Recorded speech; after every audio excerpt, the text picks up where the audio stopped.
Bonjour, peuple de la Terre. Je pense que pour que l'austérité, pour que des coupures budgétaires aient un impact sur une civilisation, il faut que ceux-ci soient dépendants des services de l'État, justement, des subventions de l'État, des services sociaux qu'ils offrent. Et je pense que la meilleure preuve de ça, c'est quand on regarde les Premières Nations. Eux vivaient 100% sans l'État et ils utilisaient la grandeur de leur territoire pour subvenir à leurs besoins et tout ça avec un équilibre naturel. Si les Autochtones vivaient encore comme qu'ils vivaient avant, comme que leurs ancêtres vivaient, les coupures budgétaires, l'austérité ne les toucherait aucunement. Donc je pense que c'est pas pour rien qu'il y a eu un très gros travail de la part du gouvernement, de l'État canadien, pour tuer cette culture-là qu'ils avaient, pour les assimiler carrément dans les façons de vivre occidentales.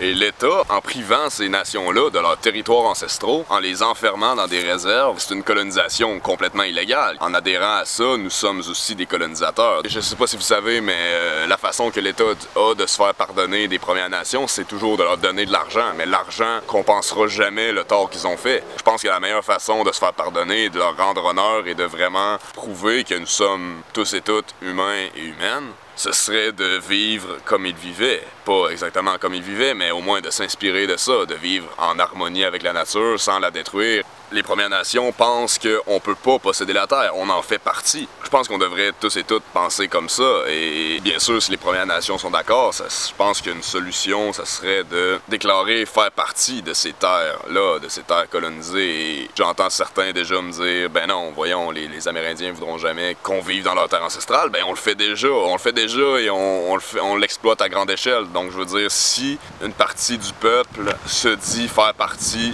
de la Terre et se redonne le droit d'en faire partie et de ne plus la détruire, en tant qu'enfant de la Terre, peu importe notre provenance, notre ethnie, ce qu'on a l'air, la couleur de notre peau, je pense qu'on est tous et toutes ensemble et qu'on doit s'unir et s'aider. Si on veut plus d'égalité dans le monde, ben il faut peut-être commencer par ici même. Donc je crois que la meilleure façon de répondre aux mesures d'austérité, c'est pas de faire pression sur le gouvernement pour qu'il nous donne plus d'argent, parce que là, c'est affirmer notre dépendance. C'est de se rendre inatteignable par celle-ci. Donc, d'effectuer un retour aux sources et de subvenir à nos besoins. Et ça, une fois de plus, c'est pas l'État qui va le faire, c'est nous-mêmes qui doit le faire. Puis on s'entend, en travaillant tous et toutes là-dedans, on peut s'enlever le besoin d'avoir un travail qui vise à faire couler l'économie pour subvenir à nos besoins. On a juste à maintenir cet équilibre naturel-là et continuer de vivre de cette façon, et peu importe les coupures ou peu importe si le système plante demain, ça ne nous affectera pas parce que on aura au moins nos besoins de base à combler. Et je crois que la meilleure façon de rétablir cet équilibre naturel-là que les peuples d'autrefois avaient avec la nature, c'est de s'aligner avec les phénomènes naturels et de juste produire de l'énergie verte et de la nourriture locale. Comme ça, de cette façon-là, on élimine notre dépendance au pétrole et notre dépendance aux importations, aux exportations, aux pesticides et tout ça. Donc on limite notre empreinte écologique et on respecte la nature en étant conscient qu'on en fait partie.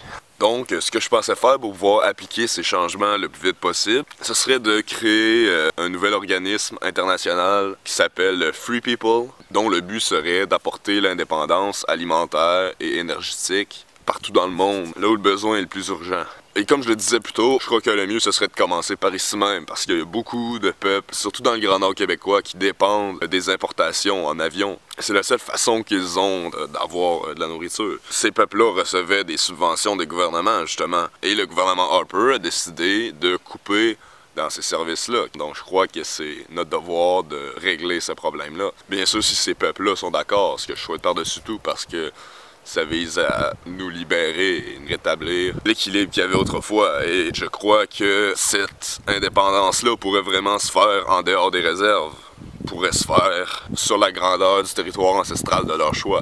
Ils ont tous les droits de refaire partie de la Terre, alors que nous la colonisons pour la détruire. Free People, je pense que ça pourrait être ouvert à tous et à toutes. J'aurais besoin de l'expertise de gens qui s'y connaissent. J'aurais besoin de spécialistes en énergie verte, en panneaux solaires, en éoliennes, en serre solaire passive, en agriculture urbaine, en agriculture verticale, en permaculture, de l'énergie libre à la limite. Un spécialiste du chanvre.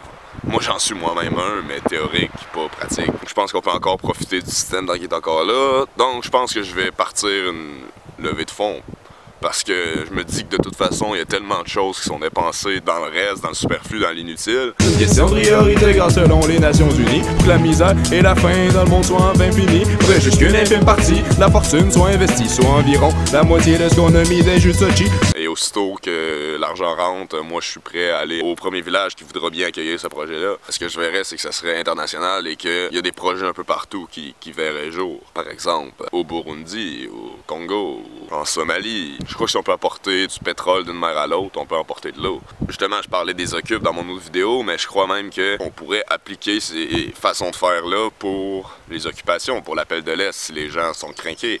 Mais j'adorerais qu'il soit parce que ça serait vraiment quelque chose de concret, je crois, que de prendre les terres qui sont réservées pour l'exploitation des hydrocarbures et les réserver pour le peuple et pour son bien. Je crois que c'est la meilleure façon de répondre à cette attaque-là. Oui, c'est déjà fait dans des communautés, mais une fois que ça va être fait au sein des communautés qui existent déjà au sein des villes, là, ça va être vraiment un changement concret et ça va montrer la voie vers quelque chose de nouveau. Moi, je pense vraiment que ça a le potentiel d'amener le changement concret plus vite qu'on le pense. Et bien sûr, je ferai pas ça tout seul, on fera ça tous et toutes ensemble. Donc tous les commentaires, toutes les propositions, toutes les améliorations sont les bienvenues. On en a besoin même.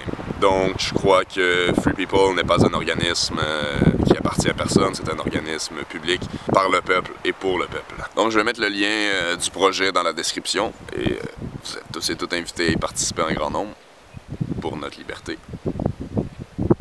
Et non, je ne suis pas un politicien corrompu. Non. Non! T'entends? Non! Non! Je ne suis qu'un enfant de la terre qui veut le bien de la nature et de ses formes de vie qui y habitent. Et arrêter cette guerre contre l'humanité, car c'est un devoir sacré pour nous qui vivons sur cette terre, pour les générations futures. Montrons que nous sommes humains. Montrons que nous sommes vivants. Ne te sens-tu pas connecté à ce beau paradis? Attendez, je vous laisse admirer.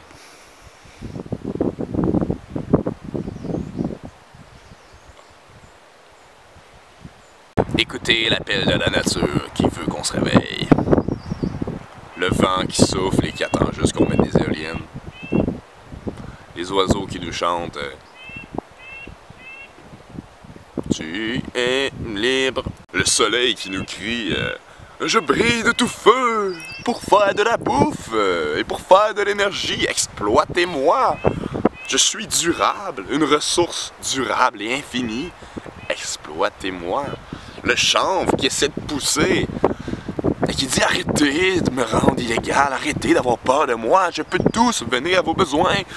Et ma nature qui crie aimez-moi, respectez-moi, respecte ta maman. Brisez ces chaînes psychologiques et soyez libres. I know you wanna get free, free, free. La liberté est un état d'esprit. Je suis libre. Let's remember, we are free people.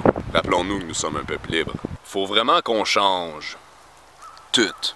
Comment? Fuck tout, dumps tout, plante tout, occupe tout, autosuffit tout, aime tout, libère tout, fait partie de tout, égalise tout, innove tout, I don't know more, no to war. Retour aux sources, voire au peuple, vote for nobody. La révolution qu'on attend tous et toutes est arrivée. Et elle est verte.